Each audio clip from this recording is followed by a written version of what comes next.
आदाब, नमस्कार, स्वागत है। आप देख रहे हैं द पिलर इंडिया। दोस्तों, जरा ठहर कर गौर से सोचिए कि अगर किसी कौम के हाथ में किताब हो, कलम हो और सोचने समझने की ताकत हो तो क्या उसे कोई भी शख्स पीछे छोड़ सकता है? यही सवाल, यही फिक्र और यही सोच जमीयतुल उलमा हिंद के अध्यक्ष मौलाना अरशद मदनी के हर लफ्ज में साफ नजर आती है। और इसी सोच के साथ एक बार फिर तालीम के मोर्चे पर एक बड़ा कदम उठाया गया है। पूरी खबर आपको बताएंगे, इसलिए वीडियो को आखिर तक देखिएगा। दोस्तों, वीडियो की शुरुआत में सबसे पहले वो दो लाइन आपको बताता हूं जो मौलाना अरशद मदनी ने कही हैं। उनका सीधा कहना है कि दुनिया में वही कौम तरक्की करती है जिसकी नौजवान नस्ल सही तरबियत और तालीम से लैस हो। जी हाँ दोस्तों, मौलाना अरशद मदनी के ये बोल सिर्फ एक बयान नहीं है, बल्कि आज के हालात में पूरी कौम के लिए एक रास्ता दिखाने वाला पैगाम है। दरअसल दोस्तों, नई दिल्ली में आज यानी 15 दिसंबर 2025 को जमीयतुल उलमा हिंद के सेंट्रल दफ्तर से एकेडमिक सेशन 2025-26 के लिए एकेडमिक स्कॉलरशिप का बाज़ाब्ता तौर पर ऐलान किया जा चुका है। ये स्कॉलरशिप जमीयतुल उलमा हिंद और MHA Madani charitable trust Deoband की ओर से दी जा रही है, जो साल 2012 से लगातार मेरिट की बुनियाद पर माली एतबार से कमजोर मेधावी छात्रों की मदद करने की एक कोशिश है। दोस्तों, ये कोई नया या फिर अचानक शुरू की गई स्कीम नहीं है, बल्कि इस स्कीम का सिलसिला यूं समझ लीजिए कि बीते एक दशक से उन बच्चों के सपनों को सहारा दे रहा है जिनके पास काबिलियत तो है, मगर ज़राए की उन पर बहुत कमी है।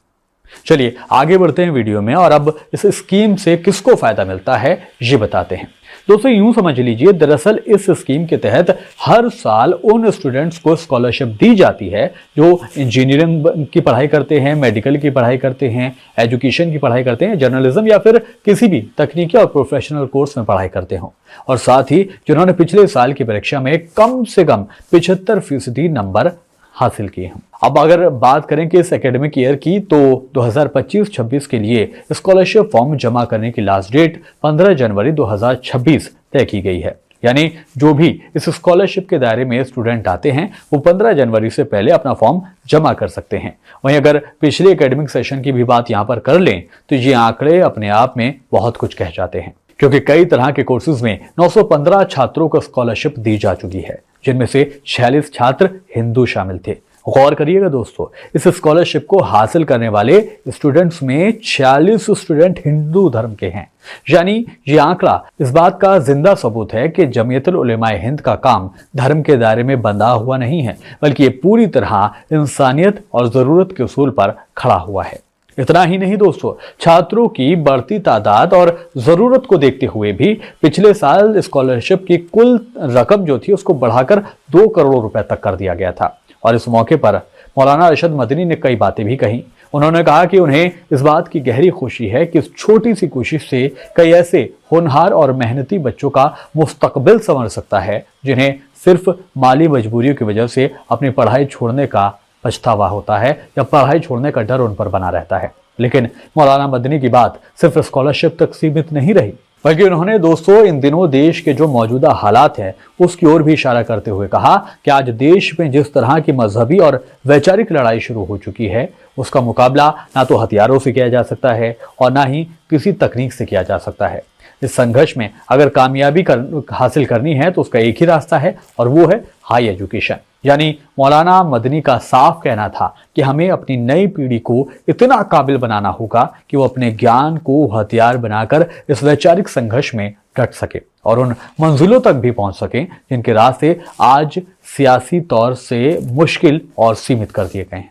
दोस्तों, मौलाना मदनी ने जोर देकर यह भी कहा कि आज की दुनिया में बिना तालीम के कोई भी कौम तरक्की कर ही नहीं सकती है, और बात सच भी है। साथ ही उन्होंने ये भी कहा कि सिर्फ दुनियावी शिक्षा ही काफी नहीं है, बल्कि इसके साथ साथ मजहबी और नैतिक तालीम भी उतनी ही जरूरी है, ताकि बच्चे आगे चलकर न सिर्फ कामयाब इंसान बने बल्कि उनके अंदर अच्छे इंसान के गुण भी हो, एक अच्छे इंसान की तरह वो समाज में रहें।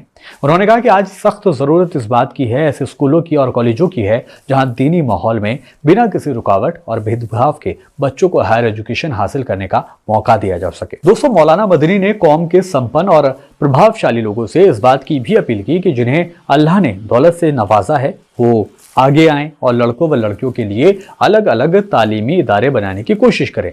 और यही नहीं, ये इदारे ऐसे होने चाहिए इनमें गैर मुस्लिम अभिभावक भी अपने बच्चों को भेजने पर प्रायोरिटी बरते, यानी गैर जगह जाने से अच्छा वो मुस्लिमों के इदारे तक पहुंचे।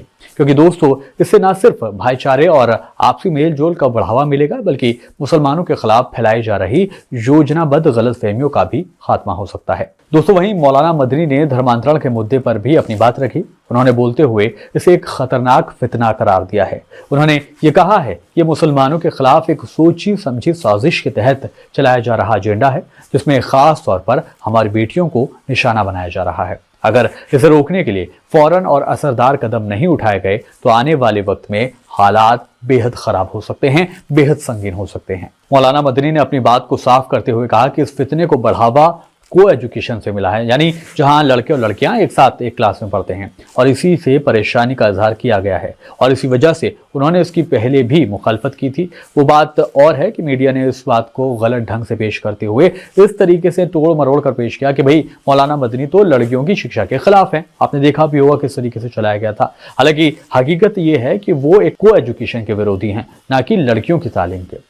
मौलाना मदनी ने कहा है कि आज़ादी के बाद देश में मुसलमान एक बेहद नाजुक मोड़ पर खड़ा हुआ है। एक तरफ उन्हें तरह तरह की परेशानियों में उलझाया जा रहा है और एक दूसरी तरफ आर्थिक, सामाजिक, राजनीतिक और शैक्षणिक तरीके के रास्ते भी उनके लिए, यानी मुसलमानों के लिए धीरे धीरे बंद किए जा रहे हैं। अगर इस खामोश साजिश को नाकाम बनाना है तो हमें अपने बच्चों के लिए शैक्षणिक संस्थान खुद बनाने होंगे। यही नहीं दोस्तों, मौलाना मदनी ने इतिहास का हवाला देते हुए कहा कि हर दौर में तरक्की की चाबी सिर्फ और सिर्फ तालीम रही है। इसलिए ज़रूरी है कि हम बच्चों के अंदर से हीन भावना निकालें, उन्हें प्रतियोगी परीक्षाओं के लिए तैयार करें और आगे बढ़ने का हौसला दें। मौलाना मदनी ने साफ अल्फाज में कहा है कि जिस तरह हमें मुफ्ती, उलेमा और हाफिज कुरान चाहिए, उसी तरह से हमें प्रोफेसर, डॉक्टर, इंजीनियर और बाकी प्रोफेशनल्स के लोग भी चाहिए। उनकी भी इतनी ही ज़रूरत है। लेकिन ये समझिए कि दुर्भाग्य है, ख़ासतौर पर उत्तर भारत के मुसलमानों पर। उन्होंने कहा कि इस बुनियादी ज़रूरत की तरफ गंभीरता से ध्यान ही नहीं दिया जा रहा है। इन्हीं हालातों को देखते हुए जमीयतुल उलमा हिंद ने देवबंद में law college, BEd college, degree college, लड़कों और लड़कियों के लिए स्कूल और देश के कई जगहों पर अलग अलग राज्यों में ITI स्थापित करने की भी इरादे किए हैं, जिनका शुरुआती फायदा अब साफ साफ दोस्तों नजर भी आने लगा है। उन्होंने ये भी बताया कि जमीयतुल उलमा हिंद अब ऐसी तालीम पर भी जोर दे रही है जो सीधे रोजगार से जुड़ी हो, यानी तकनीक और प्रतियोगी शिक्षा दोनों पर काम किया जा रहा है, ताकि पढ़ाई पूरे करते ही बच्चों को नौकरी और काम मिल सके और उन्हें रोजगार से जोड़ने का मौका मिल जाए। इसी मकसद से ये इंस्टीट्यूट सालों से स्कॉलरशिप देते भी आ रहे हैं, ताकि गरीब हो या फिर संसाधनों की कमी का मारा किसी भी काबिल बच्चे के रास्ते में कोई परेशानी ना आ सके।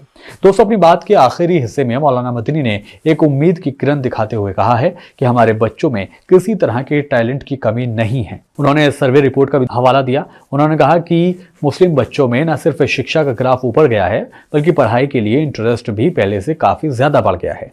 जरूरत सिर्फ इतनी है कि उन्हें सही दिशा दी जाए, उनका हौसला बढ़ाया जाए, क्योंकि अगर ऐसा हुआ तो वो हर रुकावट को पार कर कामयाबी की बुलंदियों तक जरूर पहुंचेंगे। दोस्तों, वीडियो के आखिर में आप सभी को फिर से एक बार बात याद दिला देता हूं कि इस ऐलान के बाद अब तक स्कॉलरशिप स्कीम से जुड़ा कोई भी ऑफिशियल बदलाव या फिर नई शर्त सामने नहीं आई है, और अप्लाई करने का भी तरीका वही है जो पहले से चला आ रहा है। इसलिए अगर आप एलिजिबल हैं तो आप इस स्कॉलरशिप का फ़ायदा उठाएं, ताकि किसी भी तरह की परेशानी से आप बेफिक्र होकर आप अपनी तालीम पर ध्यान दे सकें। और मौलाना मदनी ने जो कुछ भी बातें कही हैं उन पर गौर करने के साथ साथ आप अपने आप को काबिल बनाने की ओर बढ़ने लगें। ये ऐसी हम दुआ भी करते हैं और आप लोगों से दरख्वास्त भी कर सकते हैं। फिलहाल मेरे साथ इस वीडियो में अभी के लिए इतना ही। वीडियो पसंद आया तो वीडियो को लाइक कीजिएगा, शेयर कीजिएगा और हाँ, हमारे चैनल को सब्सक्राइब जरूर कीजिएगा। फिर होगी मुलाकात किसी और वीडियो के साथ। तब तक के लिए दीजिए इजाज़त। आदाब, नमस्कार।